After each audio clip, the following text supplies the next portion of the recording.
Alright, shalawam. First of all, I want to say all praises to Yahawah, bahasham Yahawashi, bahasham Kudash. Double honor to our apostles and elders of GMS, and to the elect doing the work in sincerity and in truth. Shalawam. There's GMS precepts, and there's our chud here. And real quick, I want to go over. I don't have a title for this yet, but I'm pretty much gonna go into.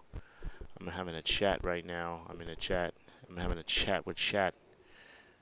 Maybe I should make that a series. Having a little chat with chat about this situation with Kirk, right? So the bigger situation with this whole thing is what it's gonna entail, right? So anyway, um, actually I gotta start up. So I asked this question, but I gotta start up. Actually, let me just go up to my first thing I put in here, and basically I put in this scripture. I put in sedition among men, right? As you can see, and then it gave me various things, but it went into the context of that verse. Now, actually, let me just go to it. This is Second Ezra 15 and 16. For there shall be sedition among men, and that's you probably know that's pretty much where I was going with this whole situation, right? Sedition among men. I'm not gonna focus now. I know I did see videos. I'm not gonna really focus on whether it was real or whether it was fake or set up or I'm not, because that's really in a way it's irrelevant, right? Because I'm focusing on what's gonna happen or what's gonna be the result of it, right? The result of it is I'm sort of getting ahead of myself now. The result of it is ultimately gonna be Amos 8 and 11, famine of the word. But let me just focus. Let me stop jumping around. Actually, let me read the scripture, right? So this is us. So it says, Second Ezra 15 and 16. For there shall be sedition among men, and invading one another. They shall not regard their kings nor princes. In the course of their actions shall stand in their power. Right. So I brought this scripture. Salaki. I brought this scripture to ChatGPT.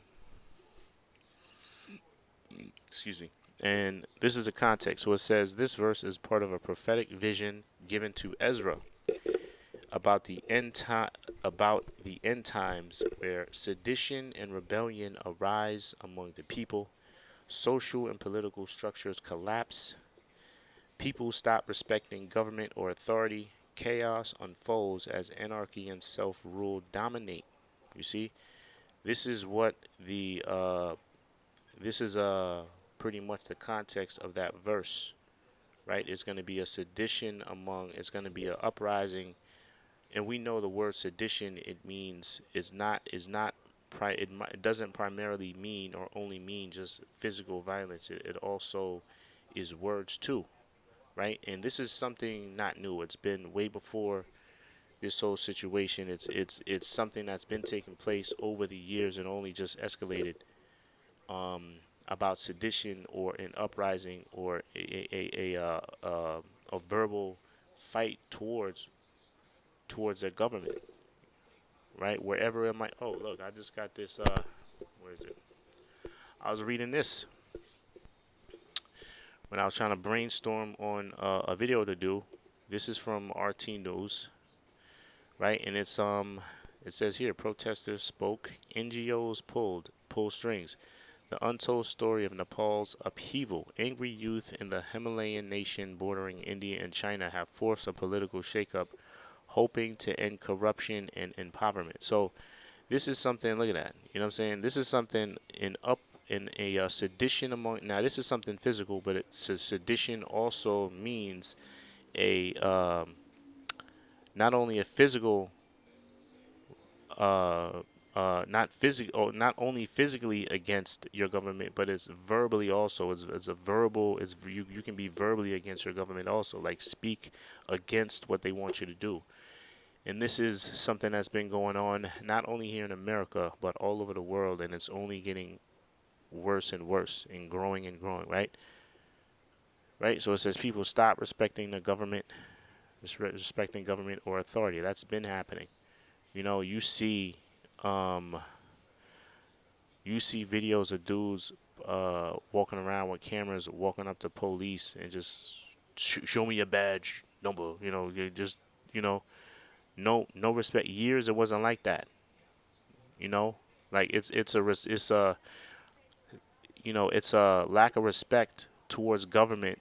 It's a lack of respect. It's no trust. You know. So yeah, this is something that's definitely happening. And it's only escalating, right? So let me continue on. It says civil unrest, breakdown of societal order, rise of self-empowered violence, disregard for law or leadership and tradition. So pretty much this verse that I brought out, it basically said this, chat said that's what it meant. So then I asked it is the I don't know if I can say this. The Charlie Kirk situation an accurate example of sedition among the people toward government?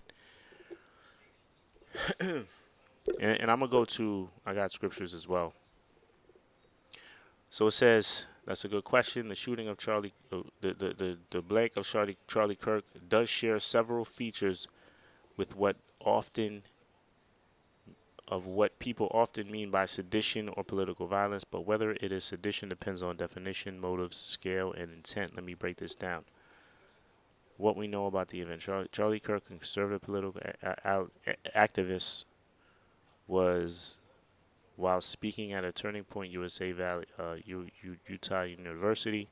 The suspect, Tyler Robinson, was arrested. Authorities say surveillance videos and messages help identify and locate him. Bullet casings with provocative or politically charged messages were found. What sedition means? Sedition generally refers to actions or speech that encourages rebellion, resistance, or subversion of authority, government, or state. Key elements often include intention to undermine or overthrow government or authority, organized and mass political action, challenging the legitimacy of rulers, laws, or state. It's not just violent action, it's violent and non-violent action with political motive to challenge authority. So basically it was saying, I was going to say it here, basically it's saying this situation of Charlie does not fall under the umbrella or definition of this prophecy, sedition, right? It says, I'd say the shooting could be an example of political violence and may be part of a broader pattern of instability or sedition adjacent behavior, especially given the messages found in the political climate, but it may not fully meet the stricter legal or historical definitions of sedition unless the motive is proven to be overthrowing government or subverting government authority. So then I asked it this. I said, would it be safe to say that considering what Charlie Kirk echoed, which was political in nature, like various topics on transgenderism, immigration, and his support for Trump and his administration, who were his close ally, make this assassination actually political in nature since he had very close ties and opinions to Trump and his base? So it says yes. On what you've just said in the publicly available text, it would be reasonable and safe to say that Charlie Kirk's blank appears political in nature. Here's why. Charlie Kirk's public identity was inherently political. Kirk was not neutral or apolitical. He was a conservative political activist, a vocal supporter of Trump, positions on immigration, transgenderism, religious freedom, founding Turning Point USA, an organization targeting people with conservative views. These are not just opinions, they're deeply politicized stances, right? So it's saying that even though he's not in government, his whole identity is very political in nature. I mean, he's a political activist, right? Association with Trump as political right? Kirk's close alignment with Trump's base and rhetoric elevated him beyond just a commentator. He was a movement leader, blah, blah, blah. Sedition and politically motivated. If the motive of the attacker turns out to be linked to hatred or vengeance for Kirk's political beliefs, an intent to send a message to the conservative movement or silence political opposition by force, then that firmly places the act in the realm of political violence, which can coincide with sedition, like this prophecy in 2nd Ezra's 15, particularly if it's aimed at undermining public order, suppressing speech, and sparking rebellion. Right? That's something else that's the other bigger picture of this whole matter. That is definitely, I feel like it's definitely going to lead to that. Right? Sparking a rebellion or causing a civil unrest. You know, a civil or a civil war or a class war between all parties. You know, um,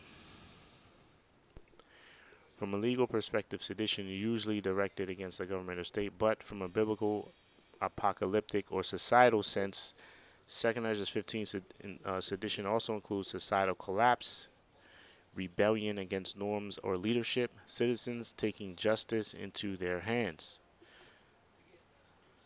By the broader measure, targeting someone like Kirk for political reasons could absolutely fit the scriptural idea of sedition among men, right? So, um, let me read that again. It says, 2nd Ezra 15 to 16, for there shall be sedition among men, and invading one another. They shall not regard their kings nor princes. In the course of their actions shall stand in their power. So this could be, as a prophet, job or duty is he's supposed to what? He's supposed to constantly look around, look at the news, and try to link it to prophecy, right? So this could be something that could spark off that civil war that's prophesied in the scriptures. You see? Definitely. Yeah, and like I said, there's always been sedition among the people, but now it's just it's becoming commonplace now. It's becoming more and more common, where every time you turn on the news, it's somewhere. Matter of fact, I got the website. I'm not gonna look for it. Shall I look for it now? I forgot where. Here it is. Protest tracker. In the last 12 months, more than 71 countries have experienced significant protests. Oh man, I don't have the screen recorder fitting the whole screen, but I mean, yeah, currently there are 30 active protests. In the last 12 months, more than 27 significant protests have occurred in countries that are not free. So, yeah, there's always something. There's always something going on. There's always a protest, and protest is what essentially is the people against their government. You know, right? So, um, let me go here as well. That also could lead to a the prophets not being able to go out, because we also know that there is going to be a famine of the word. There's going to be a famine of bread as well as a famine of the word. Amos 8:11, behold, the days come, saith the Lord power, that I will send a famine in the land, not a famine of bread, nor a thirst for water, but of hearing the words of the Lord.